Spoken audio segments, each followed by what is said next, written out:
Vous écoutez La Relève au micro, un balado de la Jeune Chambre de commerce de Montréal pour son hors-série Climat. Aujourd'hui, on est avec Mélanie Paul, une entrepreneure, puis on a très hâte de vous parler de ses projets. Je m'appelle Gabrielle Landry, co-directrice du comité de marketing créatif à la JCCM. Bonne écoute! Mélanie Paul est une entrepreneure inoue, originaire de Mashteuiache, au Lac-Saint-Jean. Elle s'est donnée pour mission de développer l'économie des Premières Nations du Québec. Elle a notamment gagné le prix de la jeune entrepreneur de l'année du Conseil du patronat du Québec en 2018. Elle a l'entreprise Mocassin et Talent Haut qui se spécialise en formation, ateliers et conférences entre communautés autochtones et allochtones. Elle a également une entreprise de produits de santé naturelle, Aquanature, qui a pour mission de transmettre et de partager ses connaissances traditionnelles pour assurer la pérennité de sa culture. Merci d'être avec nous aujourd'hui, Mélanie. Ça fait plaisir. Merci à vous pour l'accueil. Donc, tu as travaillé en travail social, puis tu es devenue entrepreneur. Tu t'es rapidement lancée en affaires. Tu avais différentes compagnies. Est-ce que tu pourrais me parler de ton histoire puis de ce qui t'a mené à l'entrepreneuriat? Oui, bien, en fait, le fait d'avoir grandi dans une communauté autochtone, puis d'avoir côtoyé les gens, d'avoir vu mes parents être altruistes envers les autres, puis d'ouvrir la porte régulièrement aux gens qui avaient des besoins. Mon père, moi, était directeur de caisse à l'époque, puis les gens venaient souvent cogner à notre porte pour demander de l'aide de différentes façons, parce que, comme je dis souvent, j'ai jamais manqué de rien quand j'étais toute petite, mais j'étais dans un quartier où je côtoyais différentes problématiques qu'on connaît chez les Premières Nations, la toxicomanie, la pauvreté, la violence, etc.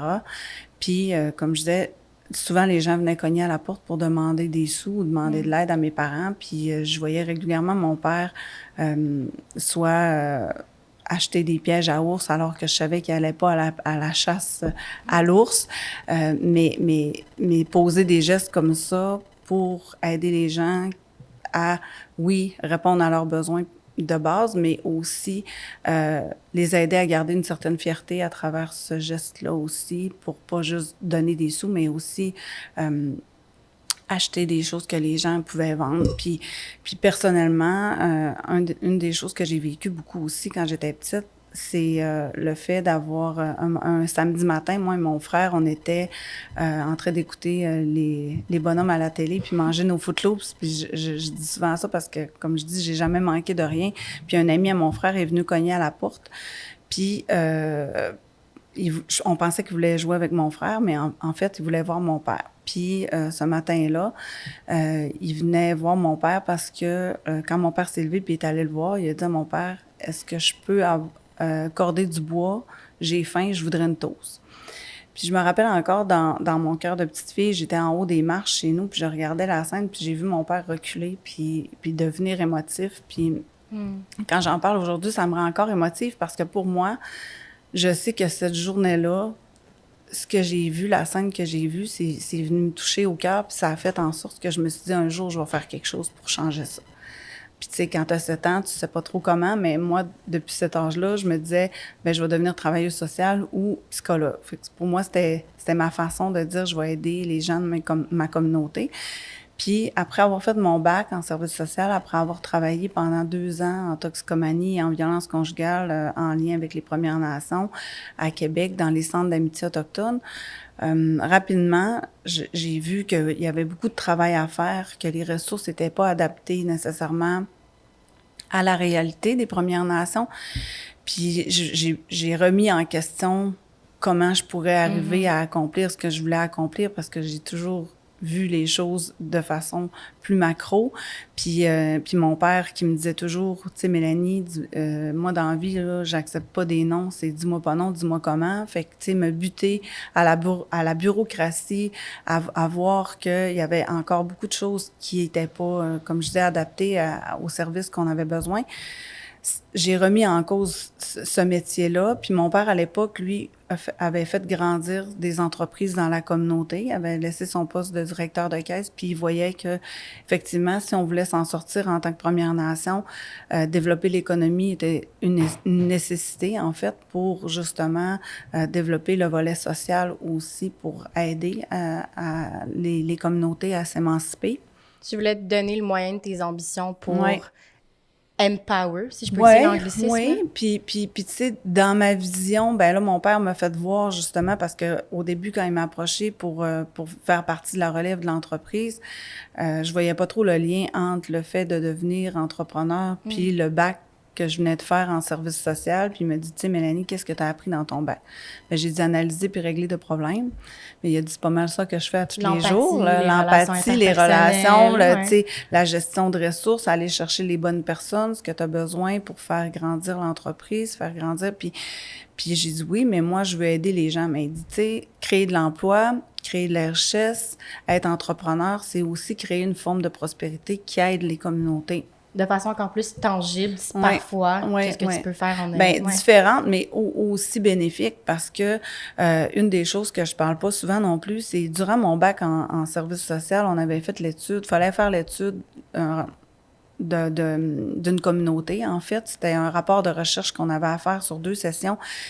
Puis, il fallait analyser une communauté, trouver 3 problématiques majeures, les causes de ces problématiques-là, puis des pistes de solutions. Puis moi, j'avais emmené mon équipe de travail, faire la recherche sur notre communauté à nous.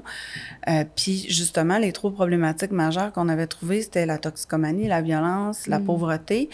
Puis le suicide tout de suite après, parce que c'est conséquence des 3 autres. Mais là où je veux en venir, c'est quand on est arrivé pour identifier les causes de ces problématiques-là, c'était un peu comme la poule et l'œuf, parce que entre la toxicomanie et la pauvreté, on n'était pas capable de voir si un était la cause de l'autre, dans le fond. Fait qu'à un moment donné, ce cercle vicieux-là, il faut le briser. Comment on le brise? Ben, il faut créer de l'emploi, il faut créer de la richesse. L'emploi, ben l'intégration à l'emploi, il faut qu'elle soit adaptée à cette réalité-là aussi de gens qui sont plus éloignés du marché du travail. Donc, quand j'ai fait le saut dans l'entrepreneuriat, dans l'entreprise à l'époque à mon père, j'ai commencé au niveau des ressources humaines. J'ai commencé justement à mettre en place des plans, des politiques qui allaient aider les gens de la communauté à pouvoir venir appliquer sur des postes chez nous. Je dis souvent, embaucher des gens qui ont des compétences puis qui veulent travailler, c'est facile. Mais aller chercher une main-d'œuvre qui est éloignée du marché du travail, l'intégrer, faire en sorte que on puisse développer ses compétences aussi à l'interne. A fallu être créatif, puis a fallu aller en dehors de penser en dehors de la boîte, je vais dire, de ce qu'on connaissait, parce que sinon, on serait pas arrivé à nos fins.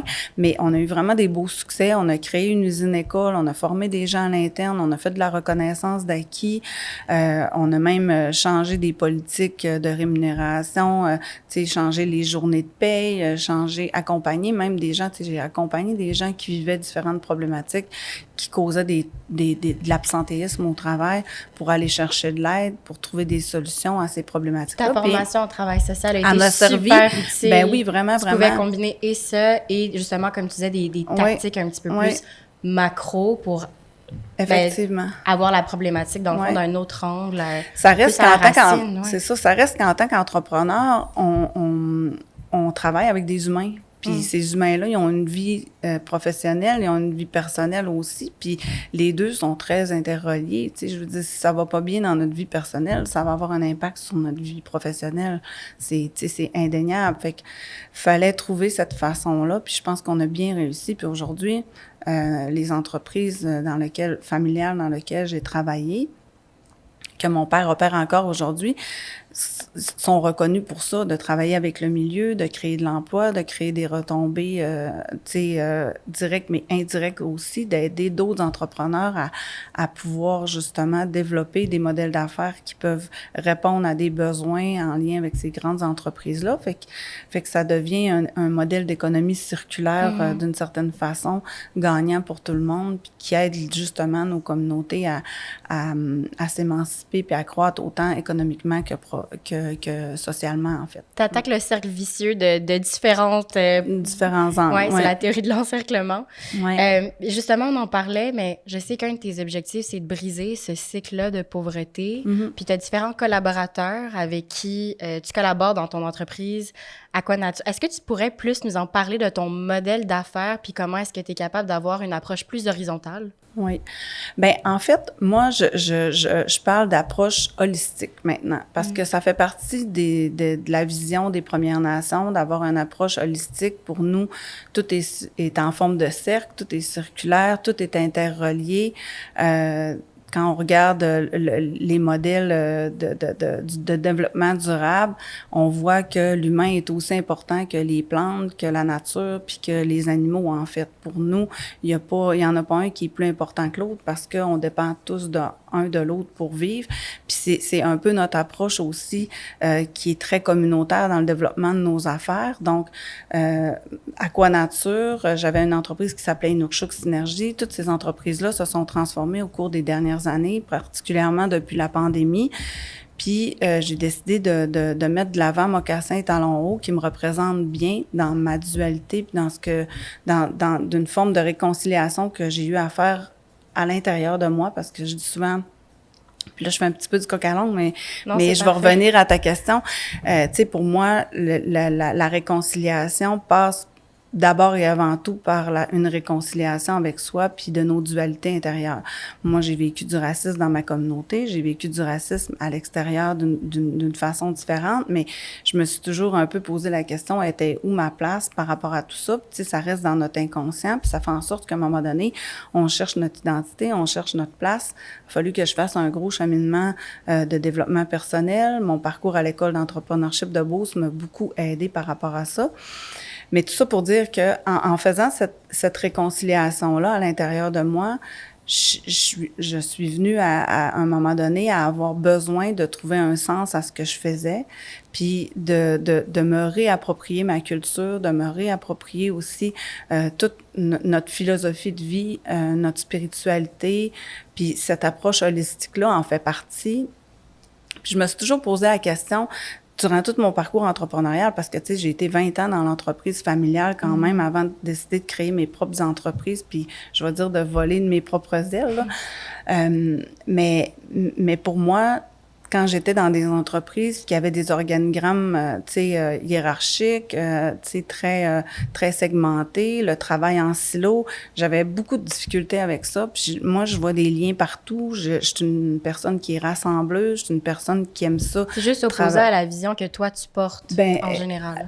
Effectivement, mais je me rends compte que cette vision-là est très Première Nation, est très communautaire, est très rattachée au fait que à notre histoire puis à comment on a toujours fonctionné en tant que peuple aussi. Donc, il y a des racines qui étaient là à l'intérieur de moi que j'avais pas appris à connaître, puis j'avais pas appris à reconnaître puis à être fière de ça aussi. Donc, le moment où j'ai pris conscience de ça, puis où j'ai décidé de m'en servir comme une force, puis de le mettre de l'avant, ben c'est devenu un outil de travail, mais c'est devenu aussi des portes d'entrée puis des façons de faire différentes que je peux apporter aujourd'hui à travers ce que je fais dans les partenariats que je crée justement avec Aquanature. C'est là que je m'en allais de dire j'ai changé mes modèles d'affaires parce que pour moi, j'ai toujours vu mon père développer des entreprises en créant des partenariats d'affaires, en co-créant des produits, des services, etc. Donc, pour moi, Mocassin et Talons Hauts, ça devient un outil ou une organisation ou une entreprise à travers lequel je vais pouvoir justement créer des liens, co-créer des services, co-créer des produits, mettre des femmes autochtones en lumière aussi à travers différents partenariats d'affaires qu'on va pouvoir créer ensemble. Donc, pour moi... Est-ce que tu as des exemples? Oui. Ben oui, en fait, moi, il y a 2 volets à Mocassin et Talons Hauts. Il y a le volet formation, partenariat, puis outils de travail que j'ai créé en lien justement avec la roue de la médecine puis l'approche holistique pour aider les entreprises à mieux voir comment on peut travailler ensemble puis trouver en tant qu'entrepreneur notre zone de génie aussi. Donc ça, c'est un. Puis moi, je l'ai fait, cet exercice-là, de trouver ma zone de génie puis de développer mon organigramme d'entreprise en forme de cercle pour être capable de voir comment, quand je reste dans ma zone de génie, puis moi, j'aime la loi du 20-80, là, faire 20% d'efforts pour avoir 80% de résultats. On voudrait tout ça, là. Mais ça fonctionne dans le sens que quand je me concentre sur quoi je suis bonne et que j'ai pas, je suis dans une belle énergie puis que j'ai pas à forcer les choses, ben j'attire des gens qui ont une belle énergie complémentaire à moi puis qui peuvent m'aider à réaliser ce que je veux créer en fait. Puis quand t'es en justement, intention, t'attires des gens qui sont sur la même fréquence. Effectivement, oui. Moi, je crois beaucoup à l'énergie, je crois beaucoup à ça, puis je l'expérimente de plus en plus dans ma vie depuis que je suis connectée à ça. Puis un des exemples que je pourrais te donner d'une co-création que je viens de faire, c'est justement la réalisation, je vais dire matérielle, de mes bottes mocassins talons hauts que j'ai créées parce qu'en fait, des bottes mocassins à talons hauts, ça n'existait pas. Donc, j'ai travaillé avec une designer autochtone qui s'appelle Valérie Larouche, qui a créé, elle, depuis quelques années, une entreprise qui s'appelle Migounis Collection. Donc, elle fait des vêtements inspirés de la culture autochtone avec du matériel ou des tissus recyclés ou des vêtements recyclés. Puis, on a travaillé ensemble pour créer un concept de bottes mocassins à talons hauts. Là, j'ai annoncé hier la création de ces bottes-là, mais éventuellement, merci. Mais l'objectif, c'est de pouvoir en faire bénéficier d'autres femmes qui voudraient avoir leurs propres bottes mocassins à talons hauts. Donc, dans les prochaines semaines, on va annoncer ce partenariat-là, mais la possibilité d'aller plus loin aussi dans le développement de produits ensemble, là. Ouais. C'est une belle synergie. Oui, vraiment. Ça regroupe bien, comme tu disais, tes dualités. Puis l'objectif de Mocassin Talons Hauts, c'est pas de faire les choses. Moi, j'ai la chance d'avoir un beau réseau de contacts. J'ai la chance d'avoir il y ait des belles organisations qui me permettent d'avoir une voix pour porter le message des Premières Nations puis faire voir les Premières Nations d'un angle différent. Puis je pense que d'avoir des partenariats comme ça avec une boutique en ligne qui va mettre en lumière des femmes des Premières Nations à travers des co-créations qu'on va faire ensemble, puis en donnant le lien sur ce qu'elles font déjà, ben ça va permettre de multiplier les bénéfices pour tout le monde puis de propulser ces femmes-là qui n'auraient pas la chance d'avoir une visibilité comme ça ou la chance de pouvoir communiquer leur histoire à travers ce qu'ils font. Totalement. À travers ce modèle de collaboration aussi, tu vas avoir des partenariats avec des entrepreneurs ou des entreprises allochtones. Oui.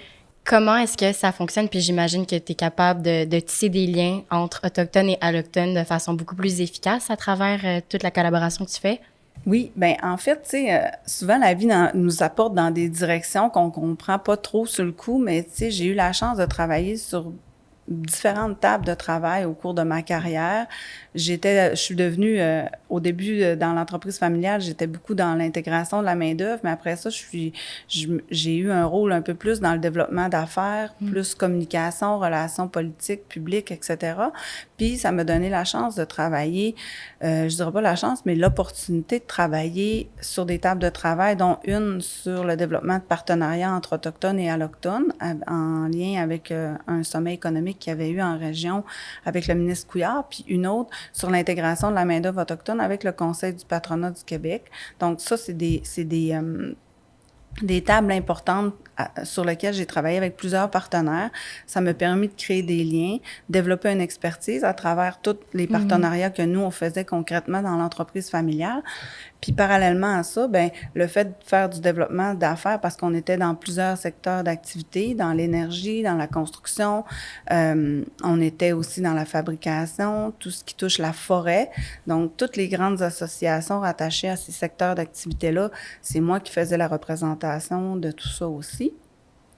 Puis, ça a fait en sorte que je me suis construit vraiment un gros réseau de contacts, puis une expertise aussi rattachée à ces secteurs d'activité-là. Donc, pour répondre à ta question, ça fait en sorte aujourd'hui que mon bagage de développement de partenariats, de création de liens, peut servir à ces grandes entreprises-là avec qui je collabore aujourd'hui, qui veulent collaborer avec les Premières Nations pour, j'aime pas le mot exploitation des ressources naturelles, mais je dirais pour justement voir comment on peut mettre à profit notre territoire pour être capable de contribuer à l'économie, tout en conservant notre culture, nos valeurs en lien avec l'environnement, le développement durable aussi. C'est cette approche holistique-là qui est préconisée par les Premières Nations, qui va être en quelque part, la clé non seulement à tisser des liens entre autochtones et allochtones pour la réconciliation, mais aussi en termes de pratiques de développement durable. Oui, oui, vraiment. Puis justement, moi, je me sens encore une fois, quand je donne des formations, ou j'aime mieux dire quand je fais de la transmission de connaissances, parce que je prétends pas tout savoir non plus, je transmets mon bagage à moi, ma perception à moi, puis ce que j'ai acquis. Entre autres, un des éléments que je suis allée chercher, il y a l'approche holistique en lien avec la roue de la médecine. Puis dans cette approche-là, moi, j'aborde le développement durable dans un sens plus large. J'intègre l'histoire, la politique, l'économique, le social et l'environnement, justement. Puis dans ces approches-là, j'ai intégré à ça la programmation neurolinguistique. Je sais pas si tu connais ça, mais c'est de la PNL. J'ai fait ça pendant des années. J'ai étudié ça parce que pour moi, c'était de comprendre comment l'humain fonctionne, puis comment on peut aider les gens à prendre conscience de leur système de croyances limitantes ou dans le biais inconscient. Aujourd'hui, c'est prouvé en neurosciences puis en psychologie qu'on est capable de changer ça ou de mieux comprendre ça. Fait que pour moi, faire ça, ça m'a amené à comprendre notre histoire, ça m'a amené à comprendre l'impact de notre histoire qui est encore présente aujourd'hui parce que les gens pensent que parce que les pensionnats sont fermés, parce que il y a des choses qui ont changé, ben on devrait passer à d'autres choses puis c'est fini, mais il y a beaucoup de conséquences psychologiques, les répercussions intergénérationnelles. Donc, j'ai développé des ateliers dans ce sens-là aussi. Puis, j'en parle dans mes formations de développement de partenariat. Puis là, je suis en train de développer un programme allié autochtone qui va être plus global. Ça sera pas juste une formation de 3 heures, mais ça va vraiment être une approche qui va mesurer l'écart de perception au départ. Par la suite, il va y avoir une formation adaptée en lien avec la perception des gens dans l'organisation, puis un accompagnement stratégique dans le développement d'un partenariat durable avec les Premières Nations. Donc, je veux vraiment que ça devienne quelque chose de pas juste « Ah, OK, je veux avoir l'air in, puis je veux travailler avec les Premières Nations. Je vais faire une petite formation, je vais avoir de l'air bon. » Non, qu'est-ce que ça implique, puis comment est-ce qu'on peut aider? Pour moi, c'est comme profondément, c'est quoi le lien que tu veux créer avec les Premières Nations à long terme, à moyen et long terme, parce que ça peut pas être du court terme. Les Premières Nations ont développé des expertises, ont développé des compétences. C'est des joueurs importants maintenant pour la mise en valeur de nos ressources naturelles, que ce soit au niveau de l'énergie, que ce soit au niveau de la forêt. Les gens sont présents, ils veulent être là, puis ils veulent être là dans une équitabilité. Donc, comment on fait ça ensemble maintenant, en respectant les valeurs de chacun, puis on revient aux valeurs du développement durable. Moi, je dis souvent, le développement durable, c'est pas juste couper un arbre puis en replanter un autre. Pour les Premières Nations, ça va plus loin que ça. Notre spiritualité est rattachée à l'environnement.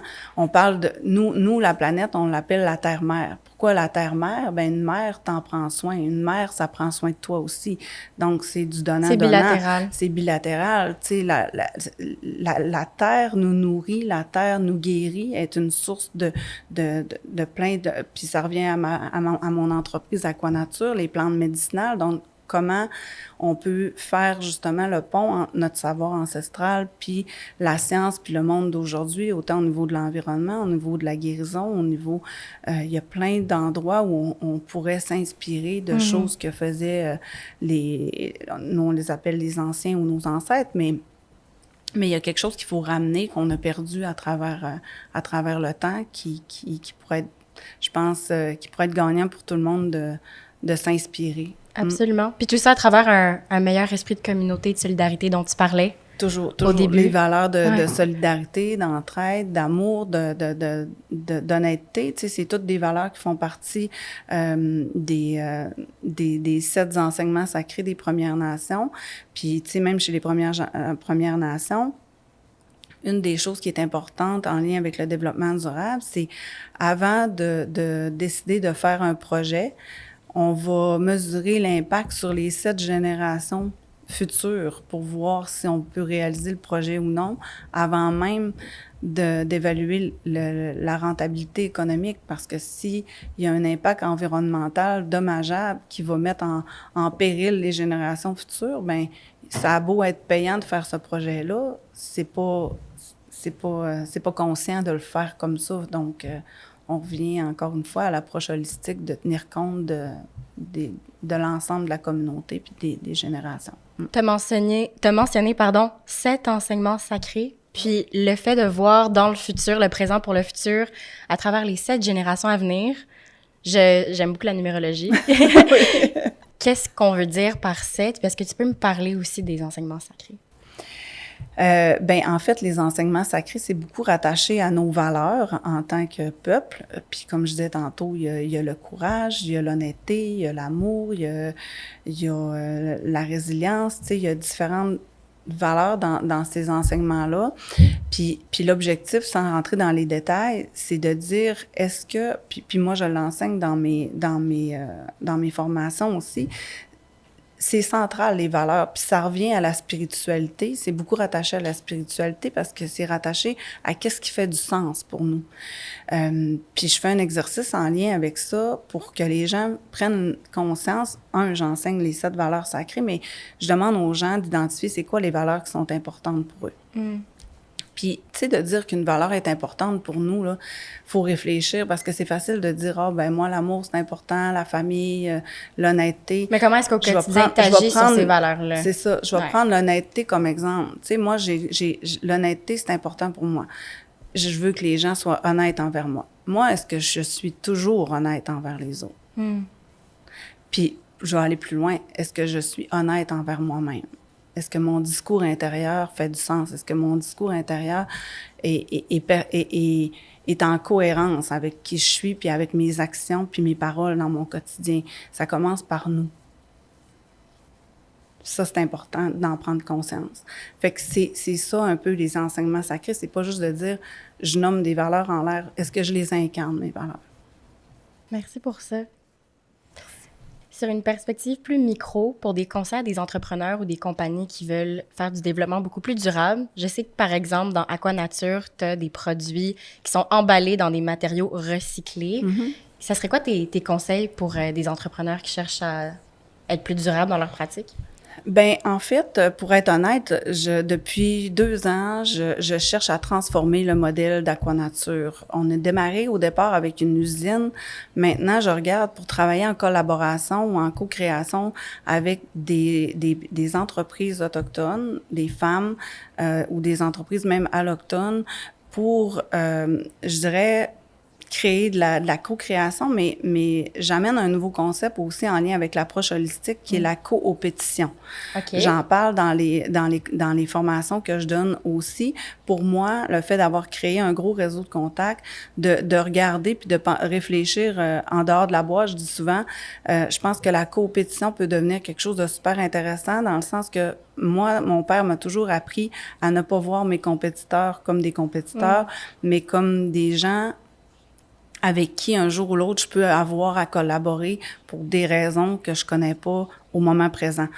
Donc, c'est arrivé qu'on a collaboré avec des compétiteurs pour les aider dans leur production, pour les aider au niveau des marchés, pour combiner des moyens de transport pour diminuer les coûts de transport, avec tous les enjeux qu'on vit en ce moment de développement durable, de main-d'œuvre, de coûts de matières premières, de coûts de transport qui augmentent. Je pense que de regarder comment on peut collaborer ensemble pour s'aider à diminuer notre impact environnemental, diminuer les coûts, diminuer le transport. Si j'ai besoin, moi, de faire venir une palette, mais que mon compétiteur en a besoin de 3, puis que, je veux dire, pourquoi on peut travailler ensemble pour faire venir tout le matériel, diminuer les coûts d'achat.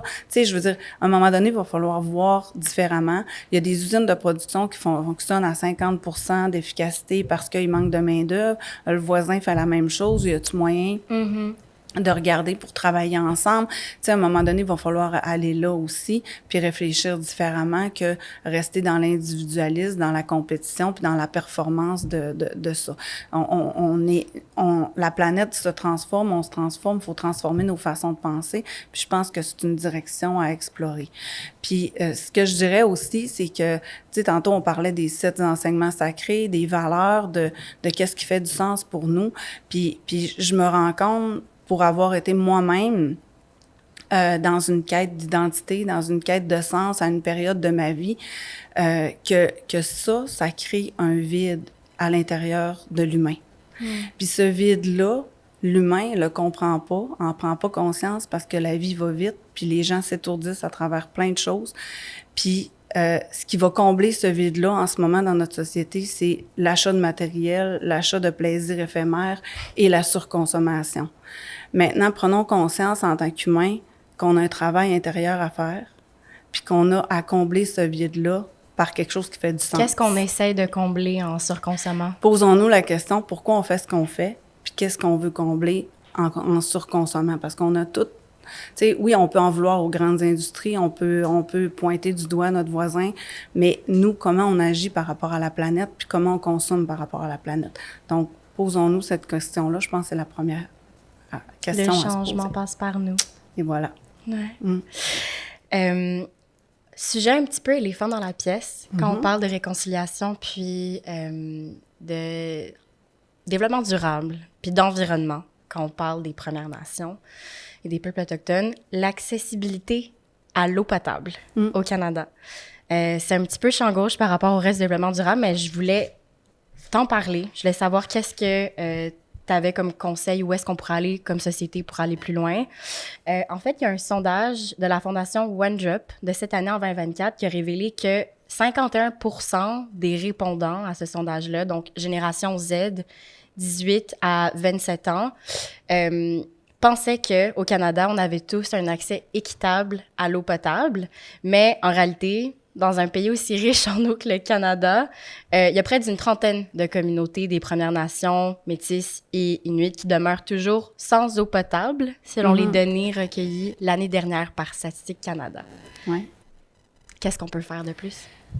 C'est une grande question que j'ai explorée aussi, puis que, tu sais, parce qu'on parle de l'eau potable, mais j'ai exploré ce volet-là aussi en lien avec l'énergie, parce que l'énergie touche aussi quelques communautés, là, le besoin en énergie qui est difficilement accessible pour certaines communautés dans les réseaux non reliés. C'est une grande question, puis moi, j'ai toujours dit, les communautés, malheureusement, c'est le tiers-monde du Canada. T'sais, on reste encore, justement, il y a des gens qui sont attachés à leur territoire, il y a des gens qui sont attachés à leur culture, ils veulent demeurer dans des secteurs plus éloignés, des milieux plus urbains. Je pense qu'il faut respecter ça. C'est un peuple millénaire, c'est un peuple qui est là depuis des milliers d'années. Ils ont voulu conserver leur mode de vie. Il faut respecter ça. Maintenant, comment on peut adapter leur mode de vie puis les aider différemment? Je pense qu'il y a des campagnes de financement qui se font pour aider différents pays. J'arrive justement de l'Afrique, d'un voyage d'aide humanitaire. Puis pour moi, c'est important d'aller voir qu'est-ce qui se fait ailleurs pour dire comment on peut, nous aussi, faire les choses différemment chez nous. Moi, je suis de la génération, je te dis pas que j'ai la solution, mais je vais être la meilleure porte-parole pour sensibiliser les entreprises à justement peut-être créer des fonds ou créer des façons ou innover dans nos façons de faire pour être capable d'aider ces communautés-là.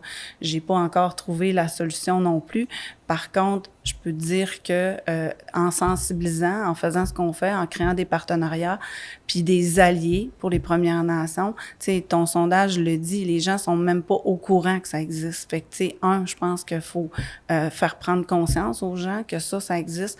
Puis je pense qu'en 2024, ça n'a pas de raison de pas de continuer comme ça, puis qu'on se mobilise pas, en fait, pour trouver des solutions gagnantes pour être capable de contrer. C'est des besoins de base là, qu'on parle. Là. Donc, effectivement, je pense que ça reste encore... Moi, je pense que les solutions vont rester la sensibilisation, rassembler nos forces, innover, puis travailler ensemble pour être capable d'arriver à trouver des solutions à court terme, parce que je pense que ça peut plus durer aussi longtemps. Non, définitivement pas. Puis, en parlant de sensibilisation puis d'éducation, j'aimerais te remercier en tant qu'Allochtone de faire tout ce travail-là puis de tendre la main pour la réconciliation. Puis je pense que c'est notre devoir commun à tous de faire notre bout de chemin puis de bénéficier de personnes autochtones comme toi qui prennent le temps avec patience, empathie puis amour de le faire. Donc, je te remercie beaucoup. Qu'est-ce que n'importe quel auditeur, auditrice peut faire de plus pour aider?